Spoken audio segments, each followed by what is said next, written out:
The following program is the work of the broadcast students at the British Columbia Institute of Technology. BCIT Magazine features news stories from around the Lower Mainland which were produced over the last week. Responsibility for the content of the show rests completely with the students and their instructors.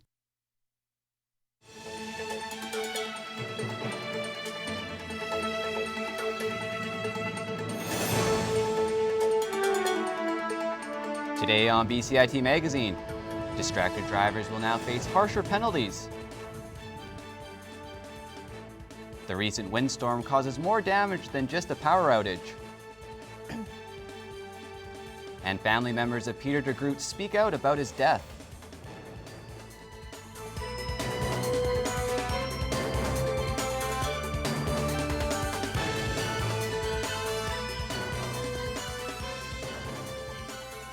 Hello and welcome to BCIT Magazine. I'm Dalgleish. And I'm Kelsey Davis.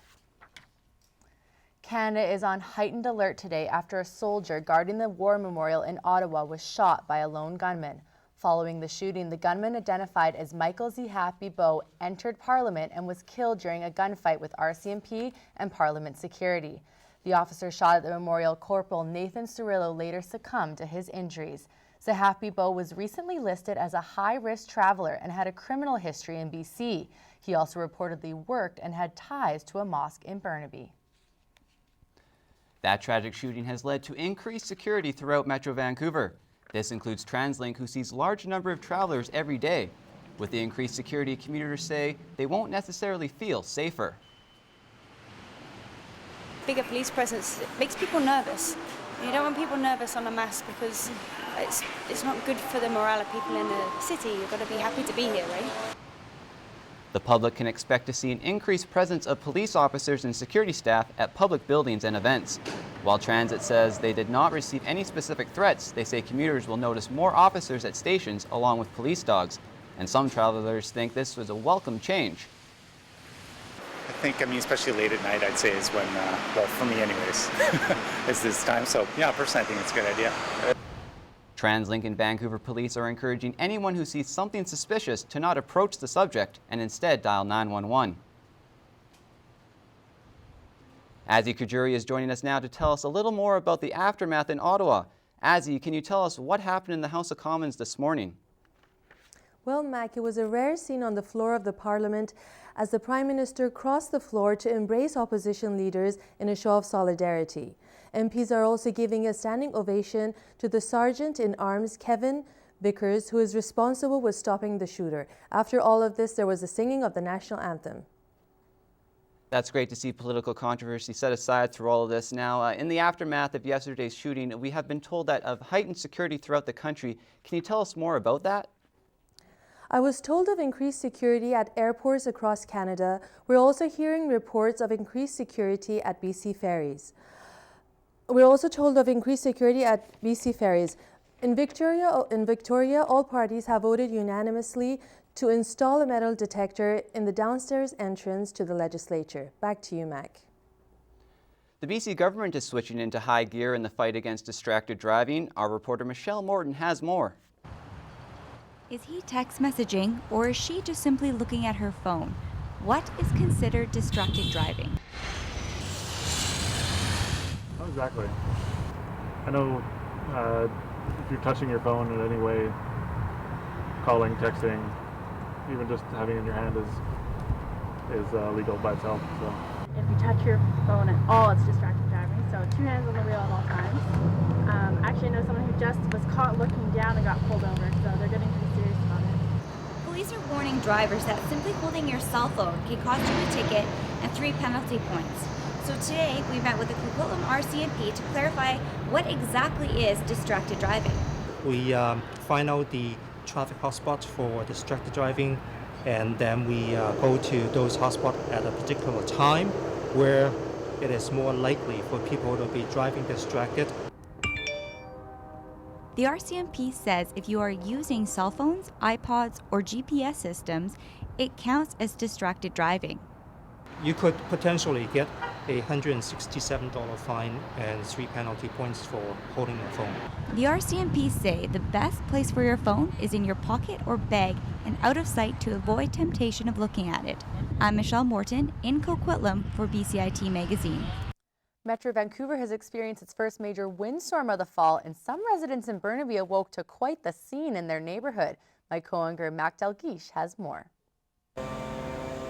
People were left having to clean up around their houses after winds up to 70 kilometers an hour swept through the area.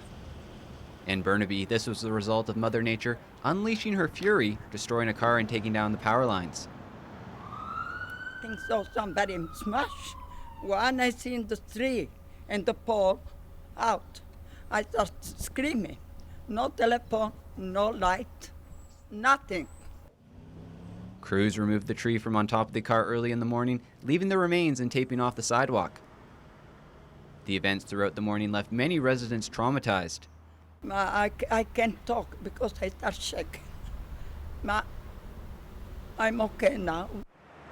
Crews are working around the clock to help restore the power. Depends on the actual job, the situation. It can be 10 minutes, it could be a couple hours, it could be a full day. At the peak of last night's outage, we had about 80,000 customers out on the Lower Mainland, on Vancouver Island and on the Sunshine Coast. We currently have about 32,000 customers out and over 100 individual outages in the Lower Mainland alone. No one was hurt when the tree fell down, however it did leave residents without power and phone line communication. BC Hydro suggests to always have bottled water, a flashlight, and even a cell phone nearby in the event of an extended period of time without power. Dalgleish in Burnaby for BCIT Magazine. Coming up next on BCIT Magazine, family members speak about Peter Degroot's death. And crows dig up more than they can chew.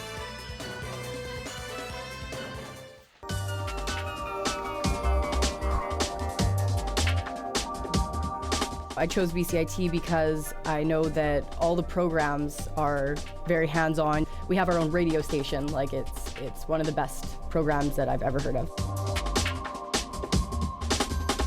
I am starting a job on Monday, so confidence is high. Honestly, I didn't think it was going to be this fun.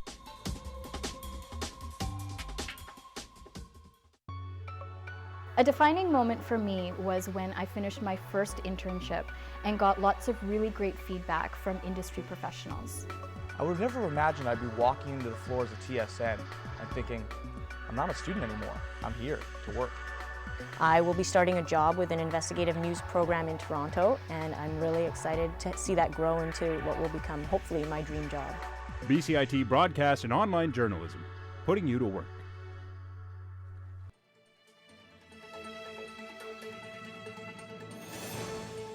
Peter Degroot was killed by members of the emergency response team when he was found after a 4-day manhunt. For the first time since the incident, the Degroot family spoke about their loss and their frustrating experience throughout the search. Emad Agahi has more from a very emotional press conference in Vancouver. And I went outside and he said, Miles, look at me, what's wrong? And he stopped me and he said, they killed him, Dad. They killed Peter. And I looked back at the officer and I said, what? Why didn't you get us? We were right here. Together, they took center stage, and what ensued was an emotional statement in which the Degroot family told their side of the story. A story that ended near Nelson, BC, 8 hours east of Vancouver, where emergency response officers shot and killed Peter Degroot, a man who we now know was suffering from aneurysms in his brain that led to his deteriorated physical appearance. All of the time that I spent with him, through our childhood, through university in the same city, and through the absolute hell of his medical condition, there was not one time where he was violent. Dana Degroot says she drove to Slocan Valley to assist in the search for her brother, and that's when their frustration with the authorities assigned to the case began to escalate. I was interviewed about my brother for 2.5 hours until 3:30 a.m., explaining he wasn't a violent person. The media was not telling the truth of who he was. They had no interest in using me to help resolve the situation. And I said, I hope I find him before you do. And in retrospect, I wish I begged them not to kill him. Lawyer Cameron Ward has previously represented the families of 2 other shooting victims involving the police. It raises some questions about the conduct of the RCMP's emergency response team. Unfortunately, this sort of situation seems to occur with a fair degree of frequency in this province. The family will now wait for the results of a coroner's inquest to determine if they will file a civil suit against the RCMP. Emad Agahi in Vancouver for BCIT Magazine. We are now joined live by reporter Emad Agahi, who has been following this story. Emad, what can you tell us about the statement from Diana and the Degroot family? Well, Kelsey, as you saw from those pictures, they were very emotional. And that's because they thought Peter was defamed by members of the media throughout this whole process. Diana wanted to completely change the public image of her brother, saying he did not serve in the military, he did not suffer from PTSD. In fact, he didn't even drink or smoke. He was very educated. Peter had an undergraduate degree from Carleton University. Back to you. Thanks, Emad. Residents in a neighborhood in Burnaby are concerned about crows ripping up the grass on their street and are asking the city to find a solution. Azi Kojouri has more on the story. Crows are ruining the grass along a boulevard in front of Leslie Medunik's house. She says the clumps end up in the gutter just beside her home, causing a big mess. She wants the city to clean it as it's not on her property. I wish they would do something because I'm a senior. I can't do it, and I'm really upset to the fact that if this is how seniors are looked after, it's pretty bad. City Councillor Sav Dhaliwal believes this is a bigger problem than what Burnaby is prepared for. So we can't do a whole lot about the crows. The crows are just now in thousands, 20,000 probably crows, 20, 30,000 crows are now roosting. And it doesn't take very long. In a few minutes, they can just turn the lawn into a mess. However, New Westminster is providing a solution to remedy the chafer beetles that are attracting the crows. Because New Westminster had it so bad, they are giving all the homeowners, as long as you're a homeowner, they'll give you a voucher, and you bring the voucher to Garden Works, and they give you nematodes that you take home, mix them up in a hose end water sprayer, and just spray the whole area, and that apparently gets rid of them. Local residents in Burnaby are hoping the city will clean up the mess created on the boulevard due to crows and raccoons, and are hoping the city will find a resolution to this ongoing problem in Burnaby. Azi Kojouri in Burnaby for BCIT Magazine. Halloween often brings exaggerated tales of hauntings and ghouls, but as reporter Melissa Taylor learned, there are far creepier true stories found on our streets. Dealing with a few things. All the boats again are different ways that people would come to. Searching for apparitions at the art gallery or ghosts in Gastown? Not quite. While many Vancouver tours showcase some of the most haunted venues this time of year, the Murders, Mystery and Mayhem tour, hosted by tour guides, dives into the city's darker true crime history. And basically we thought that there's a lot of sort of urban myths and legends going around and a lot of kind of over-exaggerated stories, and actually the truth is much scarier than fiction. The 90-minute walking tour begins in front of the Vancouver Art Gallery with a sinister tale about builder Sir Francis Rattenbury. He took his mistress all the way back to England where he was from, and ultimately she had an affair with her driver, who was 17 years old, and he actually ended up bludgeoning Francis Rattenbury to death with a croquet mallet. The church at the corner of Dunsmuir and Richards is one of the most popular spots on the tour thanks to its psychedelic story. Back in the 50s, they were actually using LSD as a way of finding God. We found a memo in the archives of one of the reverends actually encouraging people to try LSD to get in touch with the divine. Groups include both tourists and locals, but Vancouver natives seem to walk away most surprised. Again, in Canada, we always sort of downplay our own history and we're fascinated by other people's history. The murder tours, people have no idea that all of these bludgeonings, all of this mayhem, all of these different people's stories have kind of come together in this way in our own city. The Murders, Mystery, Mayhem tour runs now until Halloween weekend. Tickets are $26, with tours departing at 6 p.m. and 8 p.m. on Friday, Saturday, and Sunday nights. For more information, go to tourguides.ca and hit the Vancouver tab. Melissa Taylor in Vancouver for BCIT Magazine. Coming up next on BCIT Magazine, khaki sweaters are making a sporty comeback. And this new movement is more than just dancing. The most rewarding thing for me has been the relationships I developed in the program, both with instructors and classmates. My sense of confidence has never been higher. I mean, this program's offered great opportunities to be in real world, real industry situations, and being in those moments and knowing I can contribute, I can do this. It's exciting to be in this industry and to meet lots of great people and to make amazing friends. BCIT Broadcast and Online Journalism, realizing your potential. Standby graphics, ready camera one. If you want to experience the fast-paced world of news, today on BCIT Magazine, striking, make magic on a movie set, frame, and action, or bring your creative ideas to life, BCIT's hands-on training will get you started. BCIT Television and Video Production. Your possibilities start here.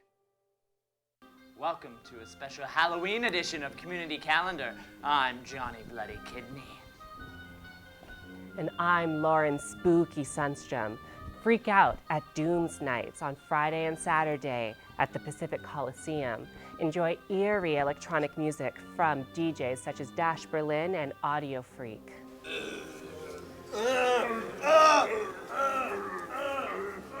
Do you have what it takes to survive a zombie apocalypse?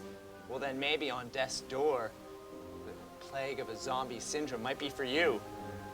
The new interactive show takes audiences on a wild chase through Vancouver in the attempt to stop the spread of a zombie virus. The secret location is kept private until the audience members are texted, and then they can go on their hunt. Visit virtualstage.org for more information.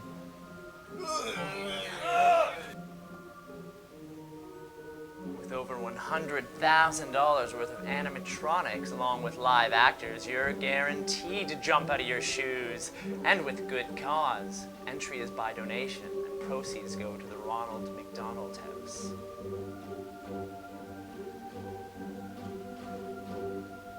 The Haunted House runs through October 31st. For more information, you can visit rmhbc.ca. Now that was pretty creative. Performance art is often meant to provoke and inspire an audience. This week, my co-anchor Kelsey Davis caught up with a new performance group who are pushing the boundaries of art and delivering a powerful show to those who witness it. It looks like something out of Cirque du Soleil. Imaginative and unique, Subscura is a performance arts group that is as visual for the audience as it is thought-provoking. Subscura combines multiple disciplines, drawing inspiration from dance, electro music, circus arts, and character theatrics. We consider ourselves performance art. So instead of just a bunch of girls that are going up and do a dance piece, usually our acts have some intention, some story behind it that we're trying to share. Costumes, airbrush artists, circus art, and music all contribute to the makeup of Subscura. 3, 4. Carly Whitaker Wilson co-founded the troupe a year ago. Whitaker Wilson and friends recognized a need to push beyond conventional dance, pulling in artists of all talents for their performances. What we do is kind of like a little strange and unusual and out there, and it's also very mysterious, like because everything is totally custom for each event and it's catered to each event, you never really know what you're gonna get. Okay, ready? The girls work as a collective. Each choreographs, coaches, and inspires the other. The group has a major showcase event this weekend. Whitaker Wilson hopes her group is what people will remember. What fuels me the most when I'm performing is just having that open opportunity to make a mark in someone's moment in time when they're watching it. Subscura will be performing this Saturday at the Lusitania Showcase in Vancouver. Kelsey Davis in Vancouver for BCIT Magazine. The latest fashion craze is hitting sports stores. Ugly sweaters, typically known for Christmas parties, are breaking into sportswear. As Allison Tanner reports, it seems even jocks will pay to look silly.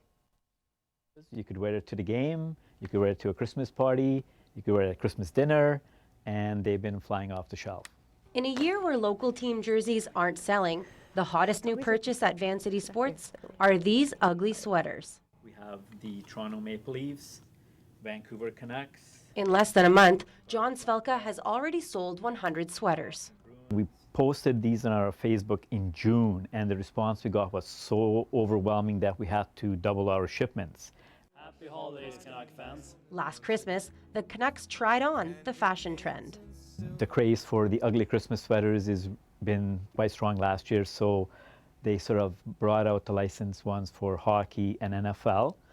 Outside, it seems the sweaters are getting mixed reviews. I'm not big into sports, no, but I think that these are beautiful. Interesting. Would you buy one for your team? Why not? Not even for people I don't really like. I would not buy one. Fashion stylist Michelle Addison says people enjoy the joke, but is it worth the money? So I mean, in terms of like an ugly sweater and like where you should spend your money this season, I would say probably not in the ugly sweater realm. I mean, there's lots of great sweaters out there that you may like get more use out of that are around $70 or less. Svelka says he doesn't know how long the craze will last. They'll definitely need to do another one next year, and they'll gauge the response probably from that point on, whether it's a 2-year fad or something that they could go on for a few more years for sure. But this shopper isn't worried the fad may end. Sorry, I'm just considering buying one now. Allison Tanner in Vancouver for BCIT Magazine. Well, this organization certainly doesn't give out ugly sweaters, but they do provide professional clothing for women in need. Joining us today is Christina Florencio from Dress for Success Vancouver. Christina, thank you so much for joining us today. Thank you for having me. So first off, tell me exactly how you help women. Well, Dress for Success's mission is to empower women into the workforce. And so we do that through 3 different programs. We're known for the suit, so our dressing services program is where women can donate their gently used clothing, or retailers could do that as well. And we suit one woman for their interview. And once we identify that they are looking for work, we actually have a second component to our program that most people don't know about, and that's our Career Center.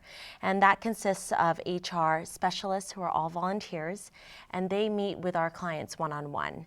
And they learn things like, etiquette in terms of interviewing. Sometimes people need a little bit of coaching. They go through mock interviews, any kind of targeted letters that need to be done. And then once they actually get a job, we have a third component to our program, which is called our Professional Women's Group. And that's an 18-month career development program that takes them through soft skills, like now that you have a paycheck, how do you budget that?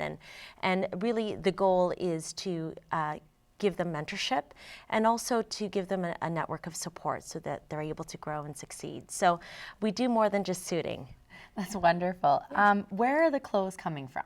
Well, they do come from women like you and I who have an access of clothing, but they also come from retailers, Calvin Klein, Jones New York, Aritzia. These are all great retailers that donate to us, and Taylor Loft. A lot of some of their overstock comes to us, and so we try to be very careful as to how to choose the clothing. We don't want to put women in outdated clothing. We want to make sure that they feel really good, and so we ensure that there are no stains, there are no damages to the clothing. So they look really great. So I understand you have an event coming up to raise proceeds for Dress for Success Vancouver. Can you tell me a little bit about that? Yes, and that is actually hosted by a third-party fundraising arm for us called Yes Vancouver. And Yes Vancouver consists of professional women like you and I who are committed to helping raise funds for Dress for Success. They host stylish networking events, and this event is happening on Thursday, November 6th, and it's called Catwalks and Connections. It's their signature style gala at the Jack Studios, so Jacqueline Kennard Studios, and tickets are only $35, but 100% of those proceeds go to Dress for Success. They'll have a runway, and they'll be serving drinks and appies all night for everybody, and that's all going towards us. To actually join Yes Vancouver, it's a $100 membership, but again, that includes free events as well as proceeds go directly to Dress for Success. That's great. Thank you, Christina, so much for joining us today. Thank you. For one teenage North Vancouver hockey player, the experience he gained at NHL training camp this year is paying off for the Vancouver Giants. Tyson Fedor has the story. It's the final practice for the Vancouver Giants before they embark on a road trip this week with stops in Kamloops and Victoria. The Giants had a 3-game win streak going into the week, and that's due in large part to forward Jackson Houck, who is currently second on the team in points. I thought our execution stuff was really well on Friday, but it was even better on Saturday. Our power play and stuff was really clicking, but it was nice to see some offensive numbers for myself as well. Houck attended Oiler camp for a second straight year and knows the knowledge he picked up there is contributing to his success with the Giants. It was really good. I mean, I went there last year. It was my first year, and it was a little bit nerve-wracking, and you're trying to fit in. But I think this year it was more of a demanding role, and I went in there with a lot more confidence, and I played well up there. So I'm trying to take what I learned up there and apply it here, and just continue to grow as a player and a person. Teammate Matt Bellarive says the team enjoys watching him play every time he steps on the ice. Yeah, when he gets on fire, he's on fire. So that's obviously dangerous for other teams. He's just a big body, goes to the net and knows how to put the puck in the net. So that's huge for us. First-year head coach Troy Ward, who coached the American Hockey League's Abbotsford Heat, has taught some of the best professionals in the game today, and he knows that Houck is a special player. He's been able to insert himself in the game, I think, a little bit more physically as time has went on, and because he's been more physical, it's allowed him to be a better offensive player. Houck recently played in his 200th game for the Giants and has over 150 points with his only junior team. Now in Houck's case, it's a unique situation as he was drafted by the same team that his father was back in 1981, but this time Houck is looking to write a script of his own. The Giants are 0-3 on the road this year, and Houck, along with his teammates, want to bring the Giants back to the days of their Memorial Cup greatness. Tyson Fedor in Delta for BCIT Magazine. A mother has successfully petitioned to remove action figures from the hit show Breaking Bad off Toys R Us shelves. The Florida woman said she was shocked and appalled to see action figures from a show about making and selling drugs in a toy store. If you have any questions or comments regarding this program, please visit us online at bcit-broadcast.com or bcitbroadcastnews.ca. I'm Mac Dalgleish. And I'm Kelsey Davis. That's today's BCIT Magazine. We leave you now with BCIT's flags at half-mast in tribute to Canada's 2 fallen soldiers.